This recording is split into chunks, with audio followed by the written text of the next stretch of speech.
धुळ्यात corona विषाणूचा प्रादुर्भाव रोखण्यासाठी पालकमंत्री अब्दुल सत्तार यांच्याकडून जनजागृती. धुळे शहरासह जिल्ह्यात कोरोना विषाणूच्या रुग्णांची संख्या वाढत आहे. या पार्श्वभूमीवर नागरिकांमध्ये जनजागृती व्हावी, नागरिकांनी राज्य शासनाच्या मार्गदर्शक सूचनांचे पालन करीत कोरोना विषाणूला प्रतिबंध करण्यासाठी पुढे यावे म्हणून धुळे जिल्ह्याचे पालकमंत्री तथा राज्याचे महसूल, ग्रामविकास, बंदरे, खार जमिनी विकास विशेष सहाय्य राज्यमंत्री अब्दुल सत्तार यांनी आज दुपारनंतर धुळे शहरातील चौकात जात सहकार्य करण्याचे आवाहन केले. पालकमंत्री श्री सत्तार गेल्या 2 दिवसापासून धुळे जिल्हा दौऱ्यावर आहेत. या कालावधीत त्यांनी सर्व विभाग प्रमुखांची बैठक घेत कोरोना विषाणूचा प्रतिबंध करण्यासाठी करावयाच्या उपाययोजना यासंदर्भात सविस्तर चर्चा केली. त्यानंतर आज सकाळी जिल्हाधिकारी कार्यालयातील सातपुडा सभागृहात धुळे जिल्ह्यातील लोकप्रतिनिधींसमवेत बैठक घेत कोरोना विषाणूचा प्रादुर्भाव रोखण्यासाठी सहकार्य करावे असे आवाहन केले. या आवाहनाला लोकप्रतिनिधींनी सकारात्मक प्रतिसाद दिला. त्यानंतर पालकमंत्री श्री सत्तार यांनी कोरोना विषाणू, गणेशोत्सव आणि मोहरम सणाच्या पार्श्वभूमीवर बोलावलेल्या बैठकीस मार्गदर्शन करीत नागरिकांना सोशल डिस्टन्स, नियमितपणे मास्क वापरण्याचे आवाहन केले. त्यानंतर पालकमंत्री श्री सत्तार यांनी धुळे शहरातील विविध भागांना भेट देत तेथे कोपरा सभा घेतल्या.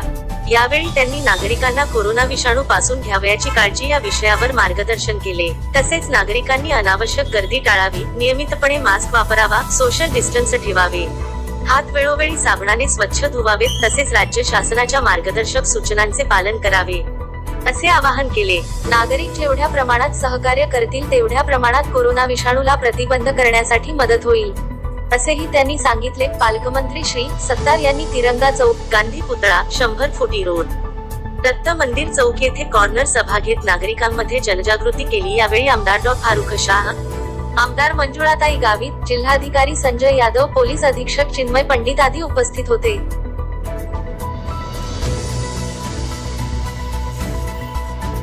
मेरे शहरवासियों, मैं हमारे जो पालक मंत्री साहब है उनका शुक्रिया अदा करना चाहूँगा कि उन्होंने हमारे ज़िले पर पूरी तरह से ध्यान रखते हुए जो हमारा प्रशासन है उनसे रोज़ाना आढावा लेते हैं। और आज हम देख रहे हैं कि अल्लाह का शुक्र है कि महाराष्ट्र में जो बाकी के ज़िले हैं उनके मुकाबले में हमारे यहाँ धुलिया ज़िला में बहुत कम रुग्ण है, बहुत कम पेशेंट है और उसका श्रेय हमारे प्रशासन को जाता है।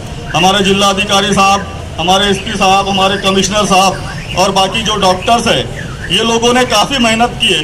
दूसरी बात, मैं कलेक्टर साहब और पालक मंत्री साहब को ये बताना चाहूँगा कि 3 महीने पहले जिस वक्त तक कोई भी जनरल प्रैक्टिशनर प्रैक्टिस नहीं कर रहा था, उस वक्त हमारे कुछ ऐसे जनरल प्रैक्टिशनर है जिन्होंने अपनी जान की परवाह ना करते हुए बहुत अच्छा काम किया है।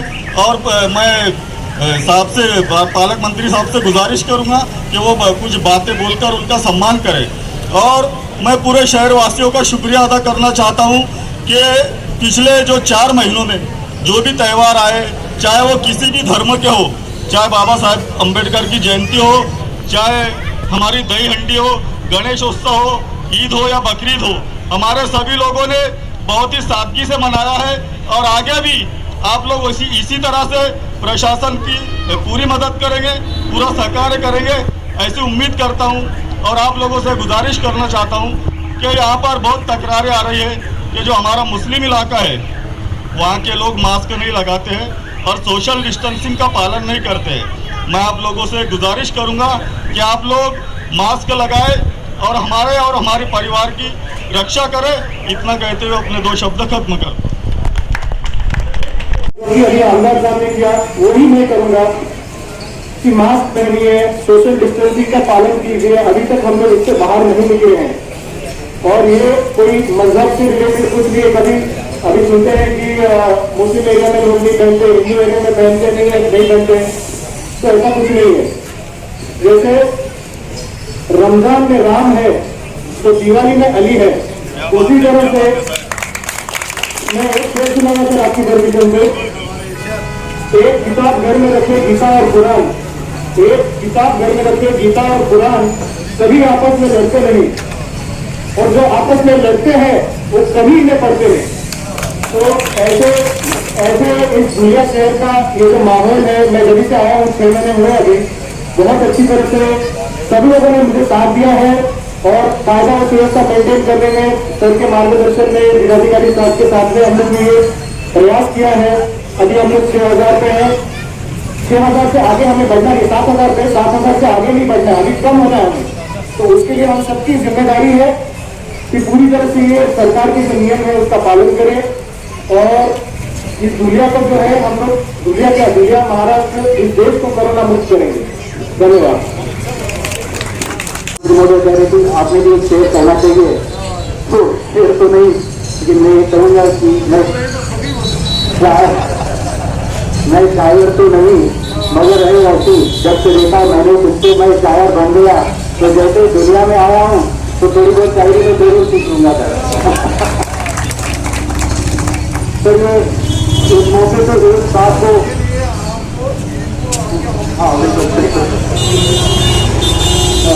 मतलब कोरोना का ये खौफनाक माहौल में से हम लोग सब लोग गुजर रहे हैं।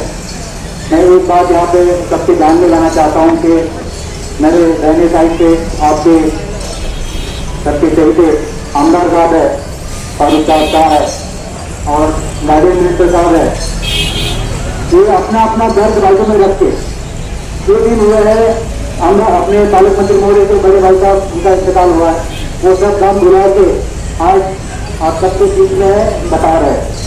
आमदार साहब के जाने के लिए क्या होगी हमने आंखों से देखा, वो सब दुख बाजू में छोड़ के ये हमारे नेता हमारे पीछे खड़े हैं।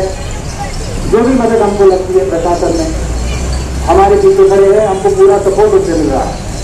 और यही वजह है कि आजू बाजू के जिलों में जो कोरोना का माहौल खौफ ज़्यादा है वो हमारे जिलों में थोड़ा कम पाया जा रहा है। लेकिन कम पाने का मतलब ये नहीं है कि हम पूरे धोखे से बाहर हैं। एक ही चीज़ है, वैक्सीन आने का इंतजार है।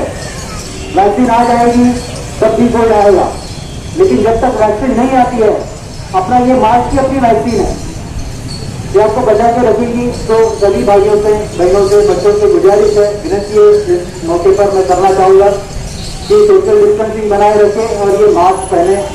खुद की सुरक्षा होगी, औरों की सुरक्षा होगी, हम सब लोग जल्दी से बाहर निकलेंगे। मैं ज़्यादा समय नहीं लूँगा। आदरणीय पालक मंत्री महोदय है वो आपको उनका मार्गदर्शन और विचार आपके सामने रखेंगे। तो मैं विनती करता हूँ सर को कि आपका मार्गदर्शन और जब तक आपका सपोर्ट रहेगा तो प्रशासन आपके लीडरशिप में अच्छा काम करती रहेगी। हम डरते नहीं है कोरोना से, आपका सपोर्ट बनता रहेगा। यही विनती।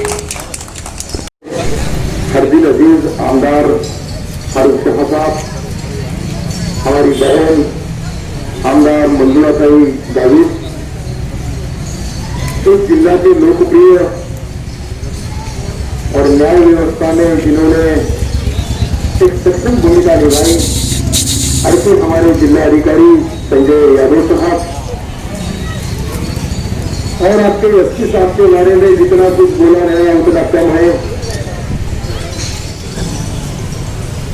मंजुलाताई गावित के खिलाफ उनको भी बोलने का मैंने रिक्वेस्ट किया था, लेकिन उन्होंने कहा कि मेरे बजाय आप ही बोल दीजिए दोनों की तरफ से, बहन की तरफ से भाई का भी तुम्हारे खतरे, बहन का भी सलाम। इसलिए मैं आपको बोल रहा हूँ वो बहन भी आपको मिलने के लिए आमदार वहां से आई।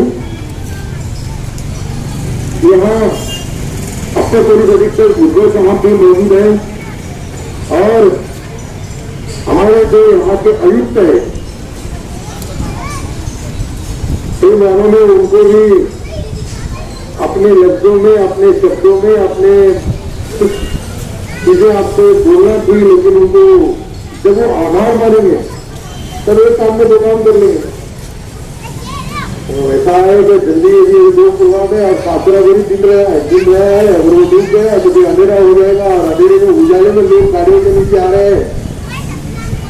तो अंधेरे में क्या होना, पार्टियां हैं, पक्ष अलग अलग है, लेकिन सोच नहीं सकते।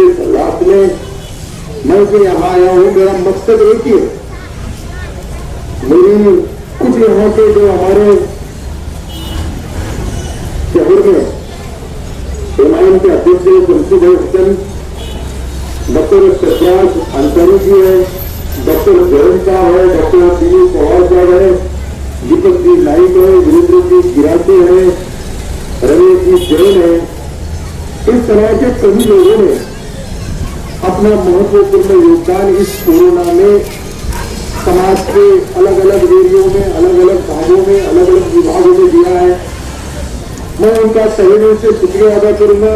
इस जिले का पालक मंत्री इस नाते से, महाराष्ट्र सरकार का एक वजीर इस नाते से, एक मंत्री इस नाते से, तो जो भी आप समझेंगे वैसा, लेकिन उन्होंने जो उल्लेखनीय काम किया उनका सबने आपने तालियां बजा के जगहों पे बैठे से ही स्वागत करना चाहिए, ताकि अच्छा काम करने वाले को उनका सहयोग, उनका अभिनंदन करे तो हमारे लिए भी एक गर्व की बात है। विशेषता गणपति जी का 10 दिन का ये त्योहार हिंदू भाइयों का है, मुसलमान भाइयों का मुहर्रम है। यहाँ तो मुसलमान से ज्यादा हिंदू लोग मुहर्रम को मनाते हैं। ऐसी जो चीजें मैंने तो देखने में मिला मुझे, लेकिन वो चलो एक बहाना है बोलने का। लेकिन ये दोनों त्योहार आने के बाद हिंदू और मुसलमानों की भाईचारा, आपस में लोगों से प्यार, आपस में लोगों की मोहब्बत, एक दूसरे के दुख सुख बांटना, एक दूसरे के अच्छे बुरे के अंदर सबों ने वहां जाके उसके दुख बांटने का काम और सुख भी बांटने का काम, शादी ब्याह, मौत मस्ती, अच्छे बुरे में सब करते हैं। इस जिले की, इस महाराष्ट्र की, हिंदुस्तान की जो तहजीब है और जो अमन और शांति तुम्हारे सिख में है, मैं उनके तमाम हमारे जो गुना जिले में रहने वाले सभी भाइयों का, बहनों का, साथियों का, नौजवानों का, बुजुर्गों का, अलग अलग जिम्मेदारों का तहे दिल से शुक्रिया अदा करता हूँ। और कोरोना जैसा एक जो महामारी बोलेंगे, जो बीमारी बोलेंगे, जो नहीं दिखने वाला जहर बोलेंगे, वो लोगों के बीच में जा रहा है, उसको रोकने के लिए फारूक शाह साहब ने, हमारी बहन, उन्होंने भी विनती की है कि आप लोगों ने, ये कोई मुस्लिम और हिंदू के एरियो की बात नहीं, सारे एरियो के अंदर कहीं कम है और कहीं ज्यादा है, मास्क नहीं लगाना। छोटे छोटे जो बच्चे, ये बच्चे सबसे ज्यादा यहाँ से आएंगे, किसके भी पास से वो दवा लेंगे और घर को जाके वो जहर बना के दे देंगे। मैं इसलिए बता रहा हूँ कि बच्चों ने घर को जाना चाहिए और आपके जो जिम्मेदार है आमदार साहब, उनको बोलो कि बच्चों को घरों को भेजो, कि बड़े के मुंह में से निकलेगा और बच्चे के मुंह में भी जाएगा और बच्चा पहले घर में जाएगा। वहां जो बुजुर्ग होगा 50 साल से ज्यादा उम्र वाला, डायबिटीज वाला, बीपी वाला, शुगर वाला, ऐसे लोगों को बहुत ज्यादा परेशानियों में डालने का काम करते हैं। बच्चे की ताकत, बच्चे की उम्र, उनको कोई बीमारी नहीं रहती है, इसलिए उनको समझ नहीं आता है।